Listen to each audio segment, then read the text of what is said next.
Have you ever stopped to think about what drives someone to pull out, one by one, the teeth of their victims before burying them? It's not just a crime. It's a ritual, a code, a silent signature that speaks louder than any confession. And that's exactly what caught everyone's attention when Clay Dawson, sentenced to life in prison, wrote from inside prison, "I just buried what was left." These loose words, spoken as if revealing something banal, raised the alarm of a journalist who decided to delve too deeply. What he found were fragments of a real story, hidden among sealed files, ignored exams and cases filed away as if there were no pattern. But there was, and he is more perverse than you imagine. What you are about to discover now may surprise you, and perhaps make your hair stand on end, because this is not just another mysterious case. It is the anatomy of a cold, calculating mind that transformed pain into method and death into silence. Watch this video until the end, and you will understand why some crimes remain forgotten until a toothless skull decides to speak. And what comes next is just the beginning. Skylar Monroe was just 17 when she vanished without a trace one sweltering August night in 1999. Newspapers said she had run away from home after a fight with her parents, not unusual for a rebellious teenager, some would say. But there was something strange about that escape. No withdrawals from your account, no contact with friends, not a single goodbye.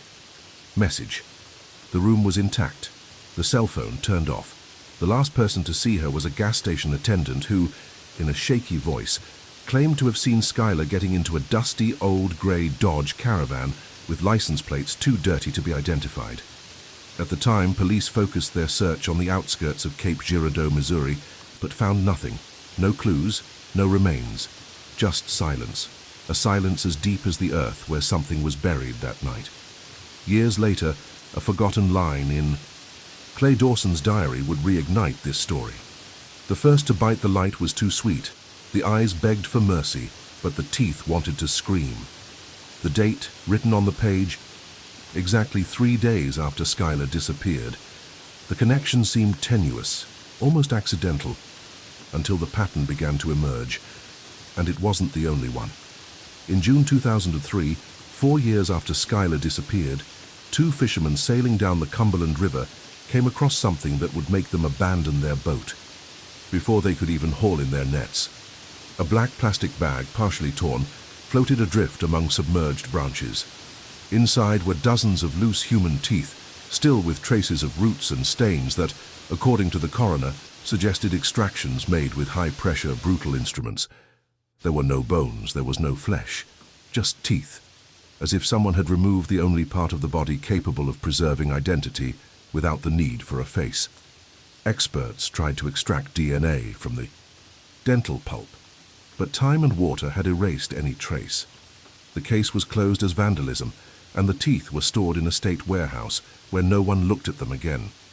At least until Eric Madsen, already immersed in the Clay Dawson investigation, found a journal entry that described, "In the river they rest, mouthing in silence. What chews the soul must be torn out." The date of the note coincided with the month of the discovery. A new link was formed, and even though no one had the courage to admit it, the river seemed to have returned part of something much more macabre, something that was just beginning to emerge. It was a grey October morning in 2007 when Bryce Hollister, a 22-year-old dental student, disappeared without a word. He was on a rural internship in Tennessee, helping out at a traveling dental health program. Young, dedicated and brilliant, Bryce was known for never being late. But that day, he didn't show up. Hours later, his car was found burned out on a dirt road, with no signs of braking or struggle. On the passenger seat were only a partially melted stethoscope and a waterlogged notebook. His body? Never found. Police thought he might have escaped or been kidnapped. There was no evidence to suggest Clay Dawson at the time. But 15 years later, Eric Madsen found a note in the prisoner's diary, written in much smaller letters. His teeth were like razors. He smiled before he begged. His blood tasted like sulfur. That same month, Clay was working on electrical repairs at one of the gyms used by the traveling show. No one had crossed that information at the time. Bryce, a future dentist, now looked like a pawn in a dark ritual. And most disturbing of all, in the bag found in the Cumberland, one of the teeth still had a fresh filling, the kind Bryce used for training. Inside his cell, Clay often talked about Annie, a woman who, he said, smiled with iron teeth and pretended to love, but bit your soul. Federal agents initially interpreted these statements as the common ravings of a prisoner in prolonged solitary confinement. But something didn't add up. Clay didn't describe her as a memory. He spoke of her in the present tense, as if she were still alive somewhere. He mentioned her habits, her clothes, even the way she combed her hair after a shower. And in one of his diary entries he noted, "Annie never had mercy, so I took away what made her cruel." Interestingly, when Eric Masson went through the 2004 cold case files, he found a name: Lori Summers, a 34-year-old elementary school teacher who disappeared after leaving a teachers' meeting in St. Louis. Her body was found months later, buried in a forest on the outskirts of the city. Her lower jaw was missing, having been surgically removed. The media at the time suggested a ritual, but the investigation stalled. Lori was blonde, had light eyes, and matched in almost every detail the Annie of Clay's obsession. The police file was reviewed. Lori had no connection to him until that moment. But the description Clay gave of her in his journal, it was as if he had known her intimately. His name was James Torrance. He was a veteran detective, known for his near-obsessive precision and his never-ending reluctance to abandon unsolved cases. Between 2004 and 2009, Torrance had been on at least two of the cases that haunted him the most: the disappearance of Lori Summers and the mysterious disappearance of student Bryce Hollister. He suspected that there was an invisible thread connecting the two, but he had no proof, only feelings, fragments, and an intuition that began to eat away at him. Close friends said he began to lose weight rapidly. He slept poorly. He wrote compulsively in notebooks. And he repeated as if it were a mantra, the teeth, all of them, always the teeth.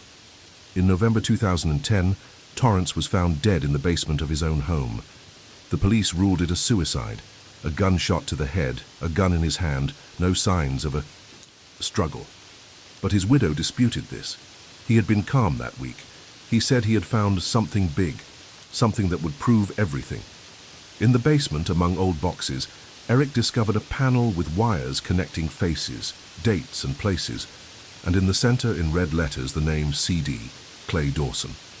In a locked drawer, a resin mold, a dental arch with 3 teeth missing, just like Clay himself. None of this had been included in the official report, as if someone had cleaned up the evidence.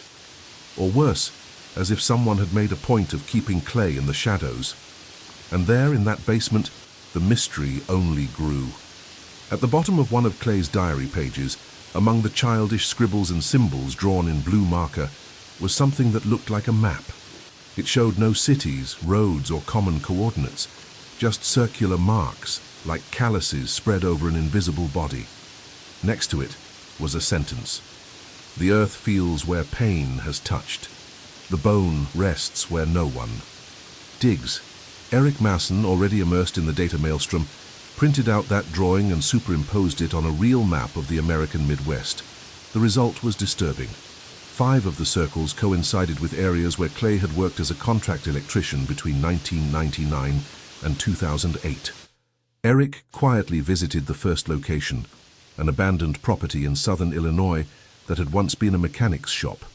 There, amid the rubble and overgrown vegetation, he used a metal detector and a drone to find something buried near an oil disposal pit, a bone fragment and what appeared to be a rusty child's chain. The authorities, discreetly called, opened the area. They found more remains, small, disarticulated bones. There were no teeth. Subsequent digs at other sites revealed similar patterns, denuded human remains, always buried near structures where Clay had worked. It was as if he spread the pain, and then sealed each crime beneath the concrete of everyday life. The sense was clear. Clay didn't hide the bodies. He planted them, as offerings, as marks, as calluses in the earth. The contact came by email, Without subject, without signature, just one sentence. I saw him dragging something in the cornfield. I was just a girl. Eric hesitated. He had received dozens of messages since the investigation went public, but something about this account seemed different. He responded.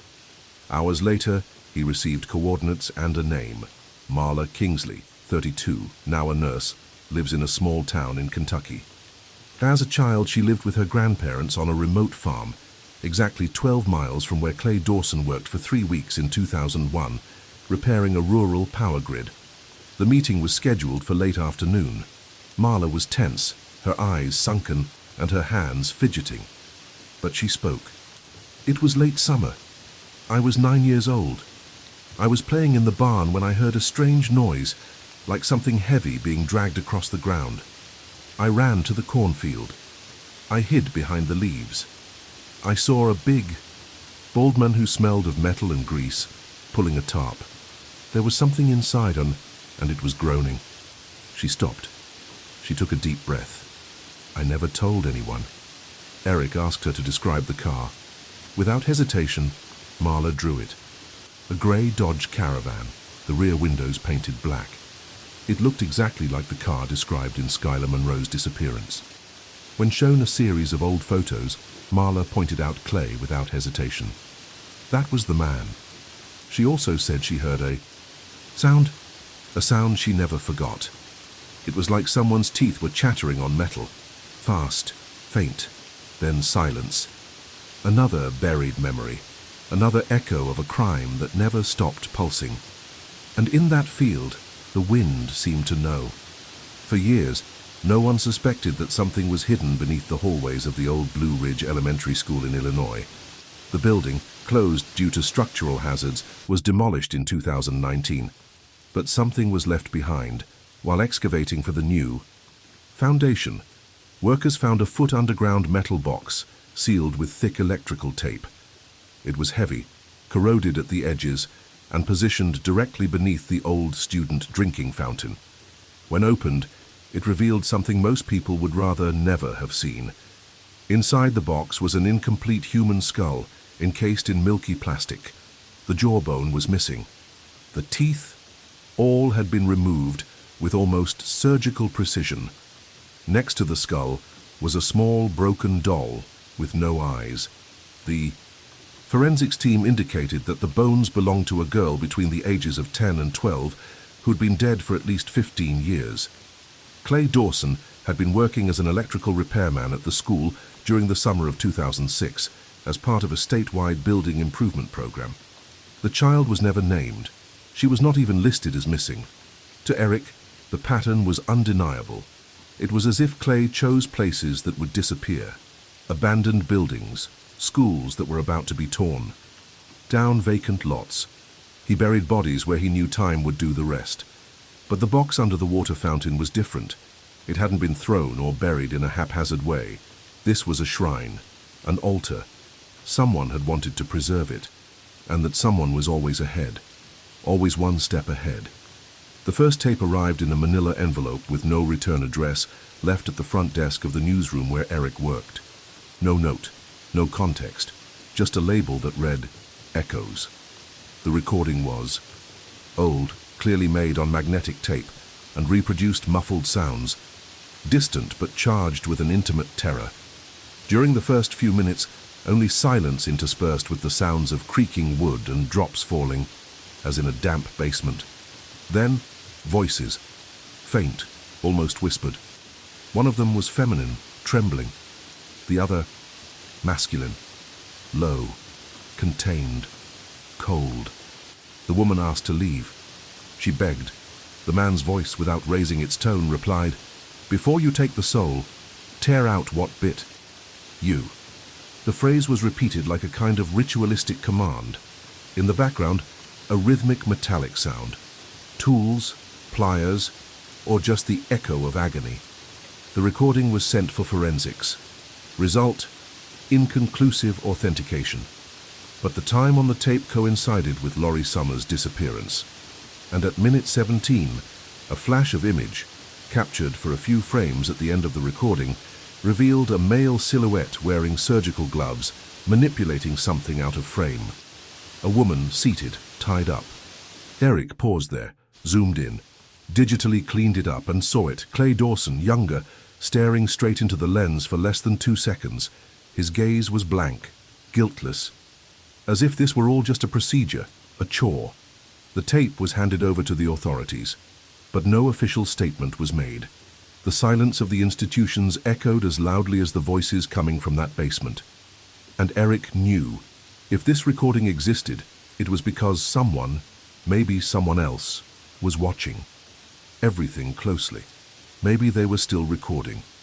On one of the last pages of Clay Dawson's diary, now almost illegible due to damp stains and tears, there was a drawing repeated 3 times, an irregular circle surrounded by marks that looked like small incisions, 28 to be exact, the exact number of human teeth, excluding wisdom teeth.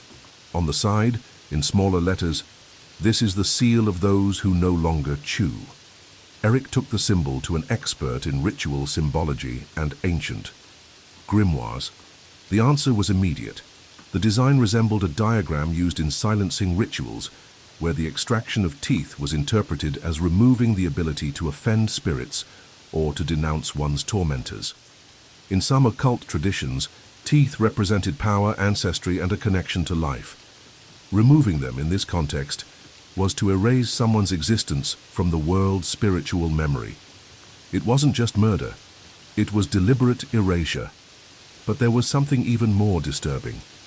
The symbol was also engraved in crude form on the side of the metal box buried beneath the Blue Ridge School.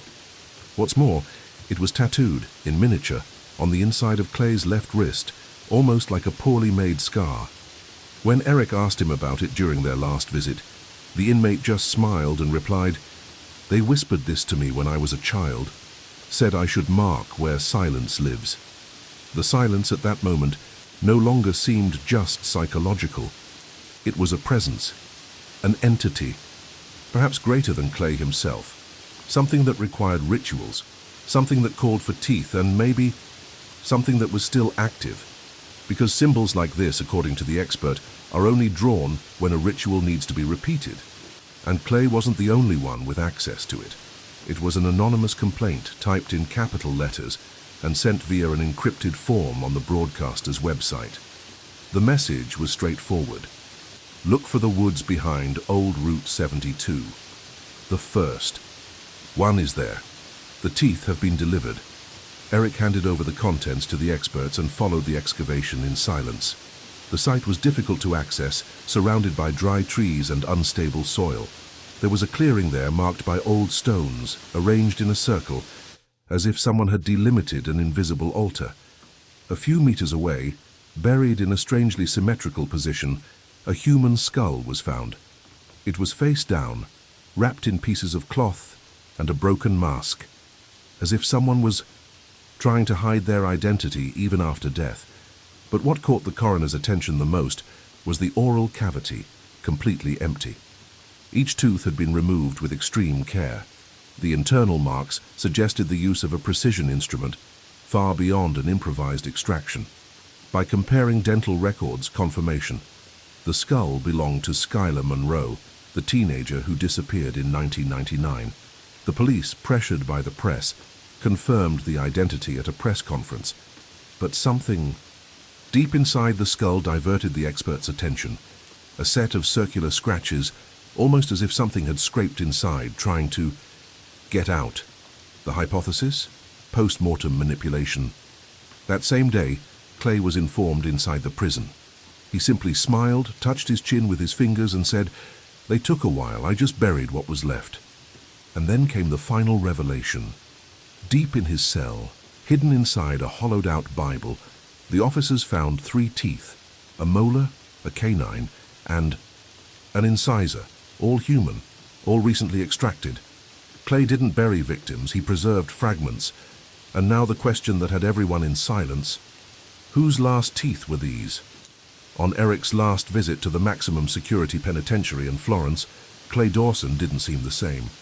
His hair was thinner, his eyes were sunken, but there was still something intact about him. The coldness. When Eric mentioned Skylar Monroe, Clay didn't react. But when he mentioned the 3 teeth found in his cell, he tilted his head slightly as if savoring a secret. He was silent for long seconds before whispering, "I never needed them all, just the ones who still remember." Eric persisted. "Whose teeth were those, Clay?" The answer came like a blade. "You'll find out when it's yours." The 3 teeth were analyzed, no matches in the database, but one of them had traces of nicotine and oxidized metal, indicating a young adult smoker, probably male. One of the guards in the wing where Clay was stationed had disappeared weeks before, reported as a deserter. The connection was uncertain, but the pattern kept repeating itself. In the dark corridors of the prison, a rumor was gaining strength. Clay was not alone. There were others. Those who believed in ritual silence. Those who knew the symbol. And most importantly, those who were still free. The diary, after all, was not just a confession. It was a manual. And as Clay was led back to his cell, he turned one last time and said, "I didn't bury bodies. I buried voices. Now it is up to us to listen to what the earth tried to hide. If this story has disturbed you, imagine what's yet to come." In the next video, we'll reveal never-before-seen documents that suggest the existence of a cult operating within the prison system, with rituals connected to identical crimes in 3 American states. Don't leave here without subscribing to the channel, leaving your like and commenting below. They are still among us. If you also feel that this story is not over yet, the next video is now on your screen. Press play and get ready.